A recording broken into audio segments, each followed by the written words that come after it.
Master Sergeant Derek Hammond was 47 years old, and on September 22, 2024, at exactly 8:15 p.m., a waitress he'd never met before handed him a folded napkin that exposed a $923,000 fraud, destroyed his 9-year marriage, and revealed that the woman he loved had been systematically planning his financial destruction for the past 21 months. He sat across from his wife Elena at the Riverside Prime, an upscale steakhouse on Wilshire Boulevard in downtown Los Angeles, trying to salvage what was left of their anniversary celebration. The restaurant was the kind of place where a ribeye cost $95 and a glass of wine ran $28. Derek had saved for 4 months to afford this dinner on his Army Master Sergeant salary of $67,000 a year. Elena, who pulled in $195,000 annually as a pharmaceutical sales executive, had forgotten their anniversary until Derek reminded her that morning. She'd shown up 30 minutes late, checking her phone every 45 seconds, her Tiffany bracelet, a $14,500 gift from her parents, catching the candlelight as she typed. "I'll have the filet mignon, medium rare," Elena told their waitress without looking up from her iPhone, "and another cosmopolitan. The 8 ounces or the 12-ounce, ma'am?" The waitress was young, maybe 26, with kind eyes and a name tag that read Jessica. The 12-ounce, obviously. Elena's tone made Jessica flinch. "I'll have the ribeye. Medium," Derek said, trying to smile at Jessica. "And thank you." When Jessica returned with their drinks 12 minutes later, she set Elena's cosmopolitan down with professional precision, then placed Derek's water glass on the table. As she did, a folded cocktail napkin fell into his lap. Their eyes met for a fraction of a second. She gave the smallest nod toward the restrooms, then walked away. Derek waited until Elena was absorbed in her phone, something about a deal closing tomorrow, before unfolding the napkin. The handwriting was small, urgent, and the words made his blood run cold. "I'm so sorry to do this. Your wife has been coming here every Monday and Wednesday for 19 months with a man named David Crawford. They sit in booth 8. Last week I overheard them discussing divorce papers and how she's hidden $385,000 in an offshore account in the Bahamas. She called you a dead weight and said you'd never see it coming. I have photos. Ladies' room adjacent hallway, 6 minutes. I'm doing this because my uncle got destroyed in a divorce. I couldn't watch it happen to someone else without trying to help." Jessica. The napkin trembled in Derek's hands. The restaurant noise, clinking silverware, murmured conversations, smooth jazz, became a distant roar. He looked up at Elena, really looked at her, and saw a stranger. Her chestnut brown hair, professionally styled that morning at a salon that charged $225 per appointment. Her black Prada suit, $2,100, purchased for client meetings. The way she'd stopped saying we and started saying I sometime in the past year. How she'd insisted Derek wasn't invited to her company holiday party last December because it's just boring pharmaceutical talk. "Derek, are you even listening?" Elena's voice cut through his thoughts. "What?" "I said I might have to fly to Chicago next week. The Peterson Pharma deal. It's worth $5.8 million in commissions." She took a long sip of her cosmopolitan. "You'll be fine on your own for a few days, right? I know you have that training exercise thing. She'd stopped remembering the details of his job around the same time she'd stopped wearing her wedding ring because it catches on equipment. "Sure," Derek managed. "I'll be fine." "Good. God, I'm starving." She glanced around impatiently. "Where's the food?" Derek excused himself to the restroom, his legs unsteady. The hallway adjacent to the ladies' room was empty except for Jessica, who was standing near a utility door, her phone in her hand. "I'm so sorry," she said immediately. "I debated for weeks whether to tell you, but I waited tables through college specifically to pay for law school. And I've seen what happens when one spouse hides assets. My uncle lost everything, his house, his retirement, everything, because my aunt's lawyer was 3 steps ahead, and he never saw it coming." She showed Derek her phone. Photo after photo. Elena and a distinguished-looking man in an expensive suit, laughing over wine. Elena and the same man holding hands across the table. Elena and the man kissing in the parking lot beside a silver Porsche Panamera, approximately $127,000. The timestamps spanned from February 2023 to just last week, September 17th, 2024. That's David Crawford, Jessica explained. He owns Crawford Medical Supply, worth about $31 million, according to LA Business Journal. He comes in here all the time, tips exactly 18% every time, and treats the staff like we're furniture. She swiped to another photo. This one's from last Monday. In the image, Elena and David sat in a corner booth, papers spread between them. Jessica zoomed in. Derek could make out letterhead. Thompson and Associates, attorneys at law. I couldn't hear everything, Jessica continued, but I heard her say she'd been moving money into an account he helped her set up. She said something about at least $385,000 so far, and that you'd signed some papers without reading them carefully. Something about a business investment you thought was legitimate. Derek's mind raced backward. 10 months ago, Elena had brought home documents about investing in a medical equipment distribution deal. It's through my company, she'd said. Completely legitimate. We both sign, we both benefit. It's a spousal investment, LLC. He trusted her. He'd signed. There's more, Jessica said quietly. 3 weeks ago, I heard them talking about the divorce timeline. She said she was planning to file in January, right after the holidays, because it would look better if she at least pretended to try through Christmas. She said her attorney told her that California is a community property state, but with the right documentation, she could prove most of the assets were hers alone. If you enjoy stories of cold-blooded betrayal and shocking financial deception, like this video and subscribe to the channel now. There are brand new stories here every day, each one more intense than the last. And tell me where you're watching from. Derek leaned against the wall, his reflection in a decorative mirror showing a man who suddenly looked 10 years older. Why are you helping me? You don't even know me. Because I watched my uncle lose his house, his savings, and nearly lose his will to live, Jessica said, her voice breaking slightly. He was a firefighter, made $61,000 a year. My aunt was a corporate attorney making $185,000. Sound familiar? She paused. When they divorced, he discovered she'd been hiding money for 4 years. She got the house, a $720,000 property in Pasadena, the cars, everything. He ended up in a studio apartment eating instant noodles, working overtime shifts just to make alimony payments. I was 19. I saw what it did to him. She pulled out a small USB drive from her apron pocket. I copied all the photos here, dates, timestamps, everything. I also wrote down every conversation I overheard with dates and times. Take it. Get a lawyer before she files. A good one. Not some $250 an hour general practice attorney. You need a shark who specializes in hidden assets and complex divorces. Derek took the USB drive, his hands shaking. I can't afford that kind of lawyer. Not on my salary. My law school mentor is Rachel Chen. She graduated top of her class at UCLA Law, works at Sterling and Partners downtown. They handle high net worth divorces and cases involving asset fraud. Her direct line is 310-555-8264. Call her tomorrow. Tell her Jessica Rivera sent you and show her what's on that drive. She'll know what to do. Jessica checked her phone. You need to get back. You've been gone almost 7 minutes. Don't let her get suspicious. How much do I owe you for? You don't owe me anything, Jessica interrupted. Just promise me you'll fight. Don't let her take everything you've worked for. And when this is over, when you've got your life back, maybe send my uncle a message. His name is Carlos Rivera. He still works at LA County Fire Station 23. Let him know that someone won the battle he lost. It might help him heal. Derek nodded, unable to speak. He slipped the USB drive into his pocket and returned to the table where Elena was texting furiously, her second Cosmopolitan already half empty. Took you long enough, she muttered. Food just arrived. Derek looked down at his $95 ribeye and felt his stomach turn. Across from him, Elena cut into her $84 filet mignon with the same precision she apparently used to dismantle their marriage. Everything okay? She asked, not looking up from her phone. Everything's fine, Derek said. But he was already doing the math.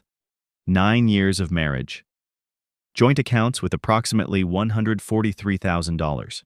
Their condo in Silver Lake purchased for $515,000.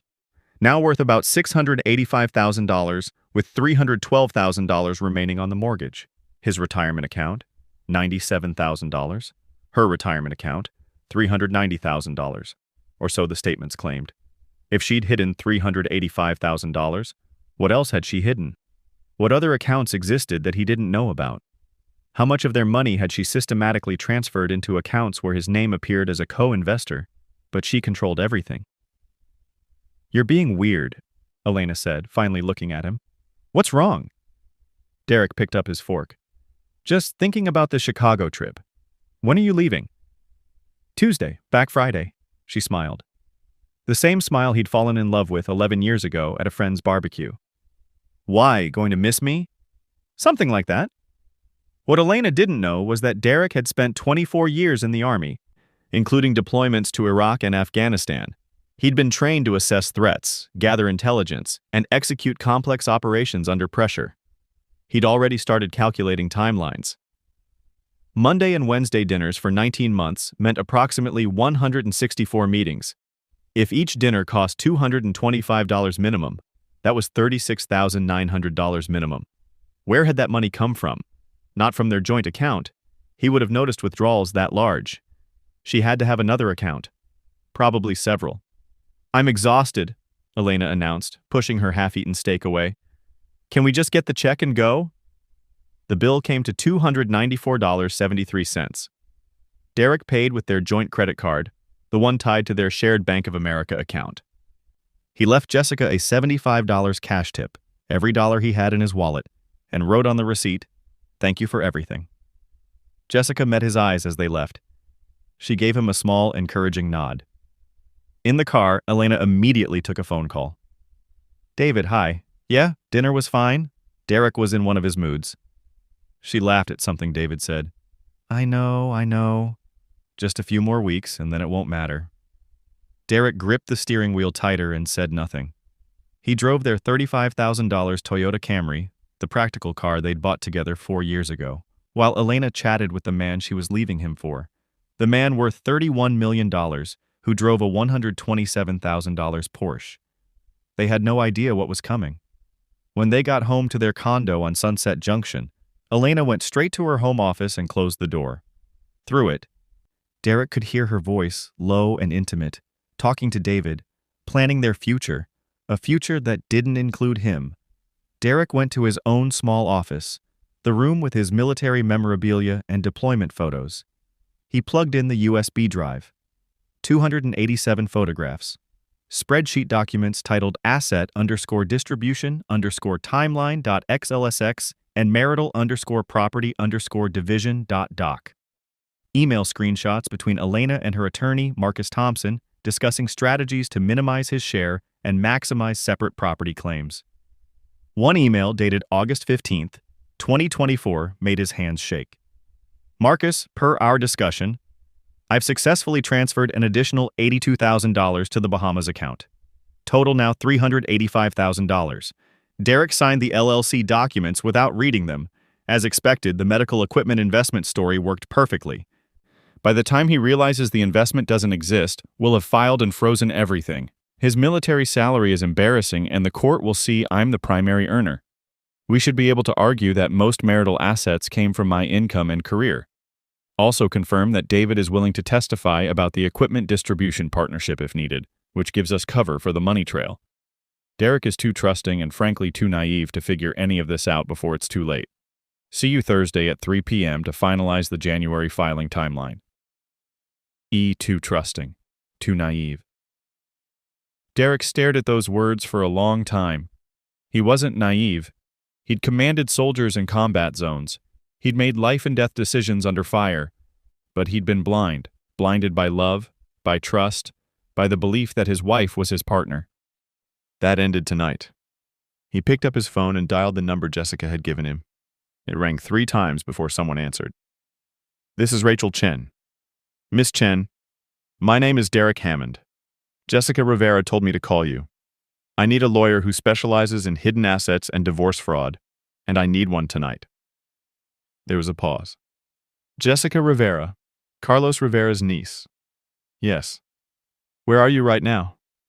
"Home, but my wife doesn't know I know anything yet." "Good. Keep it that way. Don't change your behavior. Don't let her suspect anything."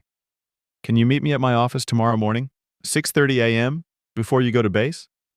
Sterling and Partners, 2049 Century Park East, Suite 3800. I'll be there. Bring everything. Bank statements, investment documents, anything you've signed in the last 2 years.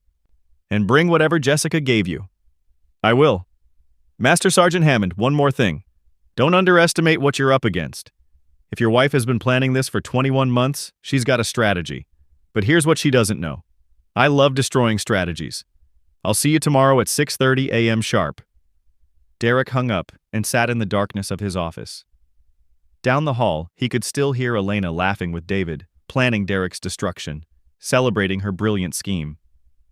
She thought she was 3 moves ahead. She had no idea he'd just learned the entire playbook. Tomorrow, the real game would begin.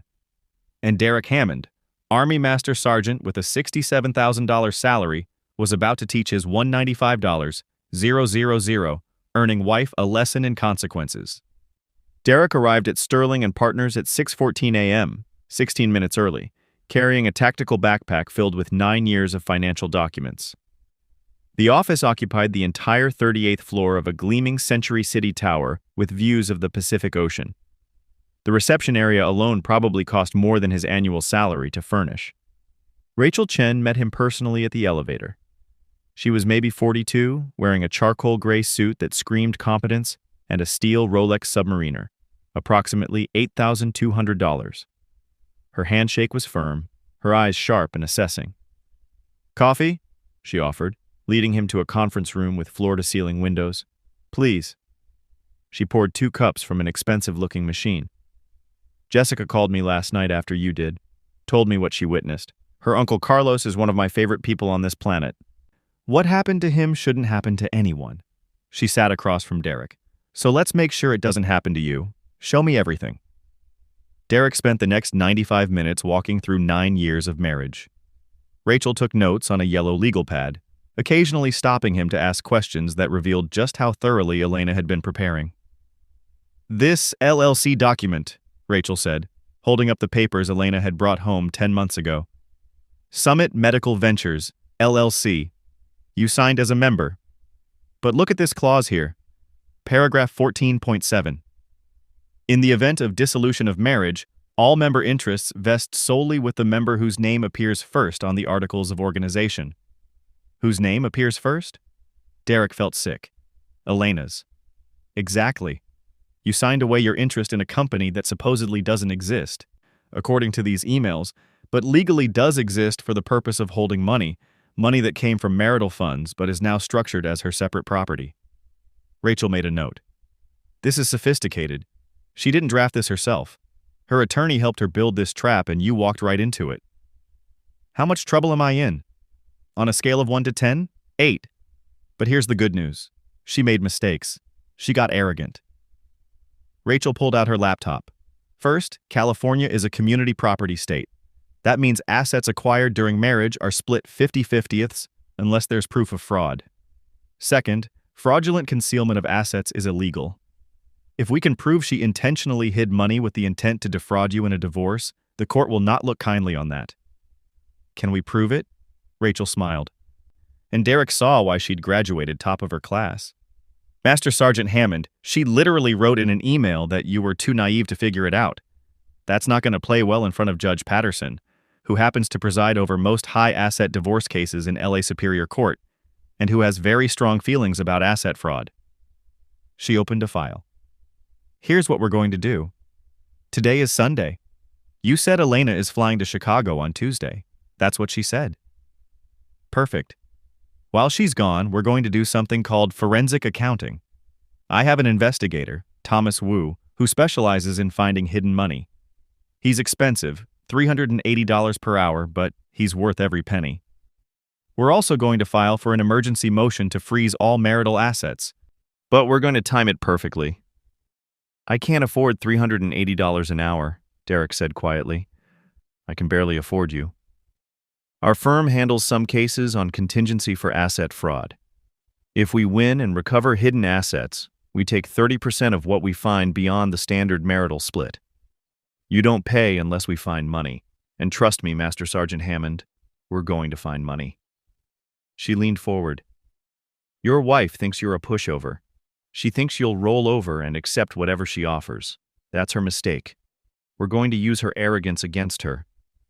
Make sure you're subscribed to this channel if you have not, because the ending of this story will blow your mind. And drop a comment below telling me what you think Derek should do next.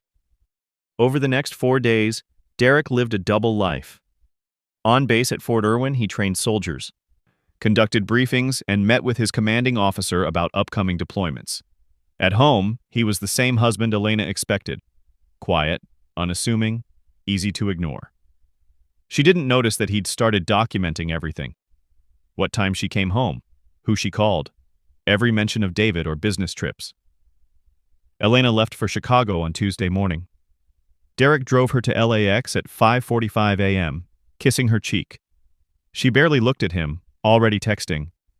I'll be back Friday. There's leftover Thai food in the fridge. Have a safe flight. The moment her plane took off at 7:52 a.m., Derek called Rachel. She's gone. Excellent. Meet Thomas Wu at your place in 90 minutes. He's going to need access to her home office and all her computers. Thomas Wu was a former IRS forensic investigator who now made $310,000 a year helping divorce lawyers find hidden money. He arrived at Derek's condo with 2 large equipment cases and a tablet.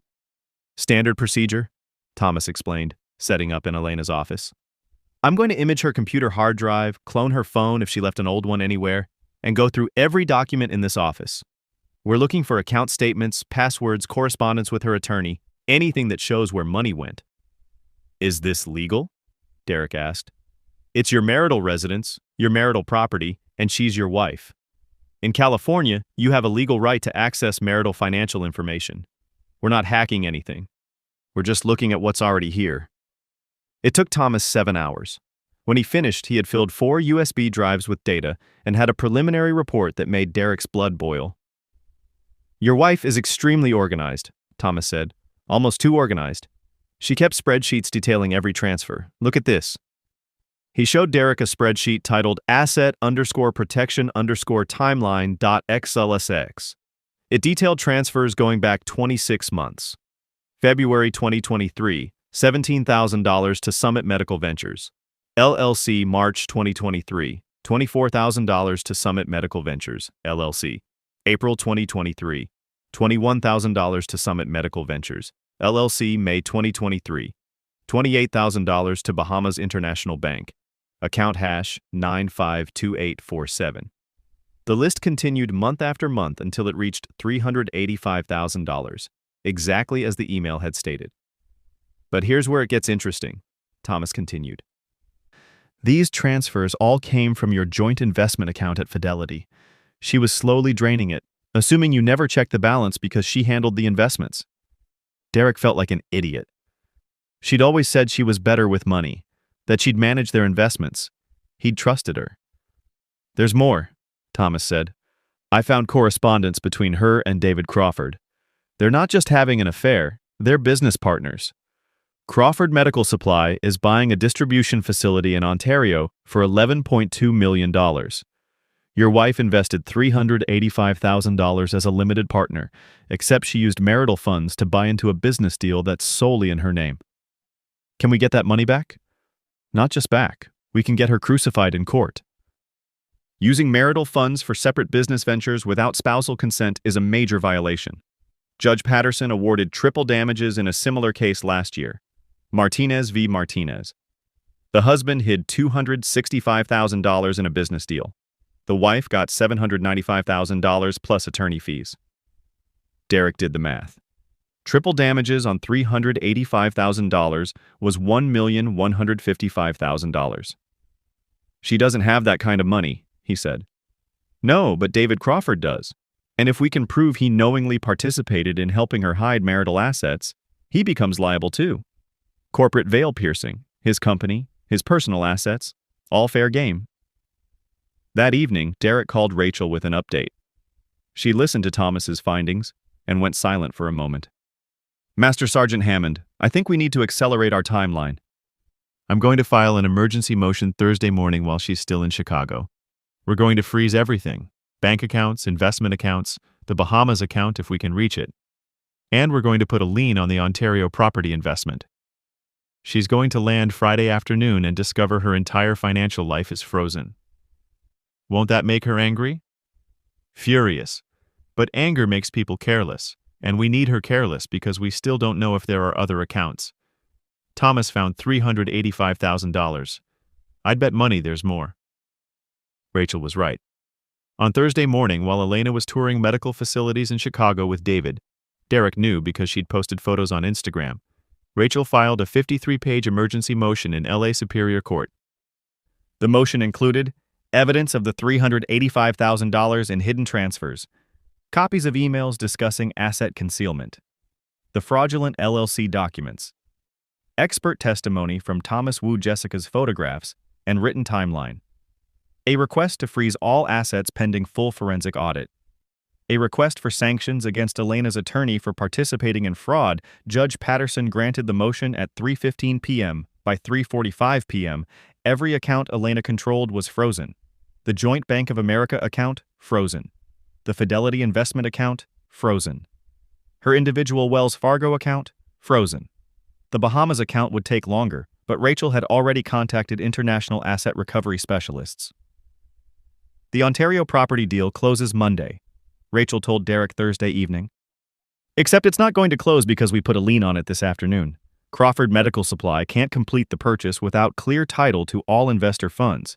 Your wife's $385,000 just became a $385,000 paperweight that's blocking an $11.2 million deal. What happens when David finds out? That's where it gets fun, Rachel said, and Derek could hear the smile in her voice. David Crawford is a businessman. He didn't become worth $31 million by being stupid.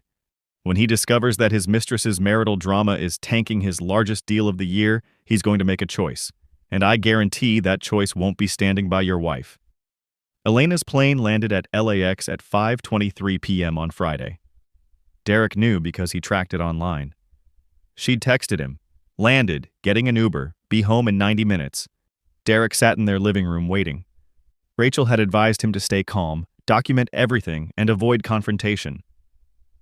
Elena walked in at 7:08 p.m., rolling her carry-on suitcase. She looked exhausted and distracted. "Hey," she said, barely glancing at him. "I need to make some calls." She went straight to her office. Derek heard her boot up her computer, heard the click of her mouse, and then heard the sound he'd been waiting for. "What the fuck?" Elena burst out of her office, her face pale, her phone in her hand. "Derek, something's wrong with the bank accounts. They're all frozen. There's some kind of court order. Do you know anything about this?" Derek looked at his wife, the woman he'd loved for 11 years, married for 9, trusted with everything, and felt nothing but cold satisfaction. "I know everything, Elena. I know about David. I know about the $385,000. I know about the Bahamas account. I know about the Ontario property deal. I know you've been planning to divorce me since at least February 2023. I know you called me too naive to figure it out." He stood up. "Turns out I'm smarter than you thought." Her face went through several emotions in rapid succession: shock, fear, anger, and finally calculation. "I don't know what you think you know, but I have emails, Elena. Your emails to Marcus Thompson. I have the spreadsheets. I have photos of you and David at the Riverside Prime every Monday and Wednesday for 19 months. I have testimony from witnesses. I have forensic evidence of $385,000 in fraudulent transfers. And as of 3:15 p.m. yesterday, I have a court order freezing every asset you control pending a full investigation." She sat down heavily on the couch. Who told you? Does it matter?" Her phone rang. She looked at the screen, David calling, and didn't answer. It rang again, and again. She turned it off. "We can work this out," she said finally. "Derek, I made mistakes, but we can—" "No." Derek's voice was steady. "We're done. You spent 21 months planning my destruction. You stole from our marriage. You committed fraud. And you were so confident I'd never figure it out that you documented everything." He picked up his own bag. He'd packed it that morning. "I'm staying at a hotel. My attorney is Rachel Chen at Sterling and Partners. All communication goes through her. Don't contact me directly. Don't come to the base." Don't try to touch any assets because they're all frozen. Derek, please, 9 years. Elena, I gave you 9 years of loyalty and love and trust. You repaid me by treating me like I was worthless. He headed for the door. You wanted a divorce?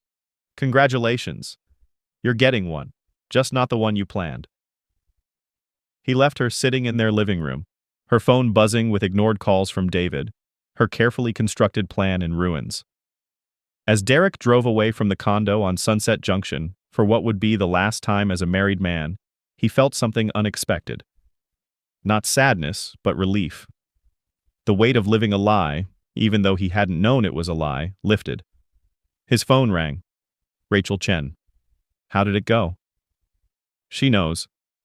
Good. Now here's what happens next.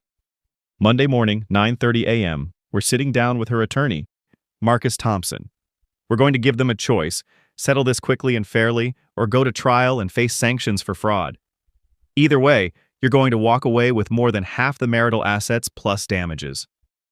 What about the Ontario deal? David Crawford's attorney called me an hour ago. The deal is in jeopardy. Crawford stands to lose $2.8 million in earnest money if they can't close Monday. He wants the lien lifted. I told him we'd consider it if he provides full documentation of Elena's investment and confirms it was made with marital funds. He agreed to cooperate fully. Derek couldn't help but smile. He's turning on her. Faster than a rat leaving a sinking ship. Men like Crawford don't risk millions for romance. He's already calculating how to minimize his exposure. By Monday morning, your wife is going to be very alone. That night in a residence inn off the 405, Derek lay in an uncomfortable bed and thought about Jessica Rivera. A waitress he'd never met before had risked her job, possibly legal trouble, to save a stranger from financial ruin, because she'd watched her uncle suffer and couldn't stand to watch it happen again. He thought about calling Jessica, thanking her, but decided to wait. First, he'd finish this. Then he'd thank her properly. And he'd reach out to her uncle, Carlos Rivera, the firefighter at LA County Fire Station 23 who'd lost everything. He'd tell Carlos that this time, the good guy won. But Derek's battle was far from over. Elena wasn't the type to surrender easily, and somewhere in Chicago, David Crawford was making his own calculations about how to protect his $31 million fortune. The real fight was about to begin. Monday morning arrived with hazy sunshine blanketing Los Angeles, the kind of warm September weather that made the city feel both beautiful and oppressive. Derek stood outside the Sterling and Partners conference room at 9:18 a.m., watching Elena and her attorney Marcus Thompson through the glass wall. Thompson was exactly what Derek had imagined. Mid-Iowa 50s, expensive suit, probably a Breitling worth $5,800, and the practiced arrogance of a man who'd spent 25 years winning by intimidation. Elena looked terrible. Her normally perfect hair was pulled back in a messy ponytail. She wore jeans and a sweater instead of her usual designer outfits. Dark circles shadowed her eyes. Her phone sat on the table in front of her, face down, silent. Rachel appeared beside Derek, carrying a leather portfolio. Ready? Ready. They walked in together. The conference room seated 14 but felt intimate and tense with just the 5 of them. Derek, Rachel, Thomas Wu, the forensic accountant, Elena, and Marcus Thompson. Let's skip the pleasantries, Rachel began, settling into her chair. Mr. Thompson, you've had the weekend to review the evidence we submitted with our emergency motion. You've seen the emails, the photographs, the financial records, and the expert analysis. So let's talk about what happens next. Thompson adjusted his Hermes tie. $320. Miss Chen, I think your client is overreaching. My client made some investments that— Your client committed fraud, Rachel interrupted. And you helped her do it. That LLC document, the one where Master Sergeant Hammond signed away his interest in paragraph 14.7, that's fraudulent inducement. You drafted a document designed to look like a joint investment vehicle while actually being a tool to strip marital assets. In California, that's grounds for sanctions against an attorney. You could lose your license. Thompson's face reddened. You have no proof I knew. We have an email from August 15th where Miss Hammond tells you her husband is too naive to figure it out. And you respond, quote, "That's why we structured it this way, Just make sure he doesn't ask too many questions before signing." End quote. Rachel slid a printout across the table. "That's consciousness of guilt, Mr. Thompson. That's conspiracy to commit fraud. That's you becoming a defendant instead of an attorney." Elena stared at the table. Thompson's face went from red to pale.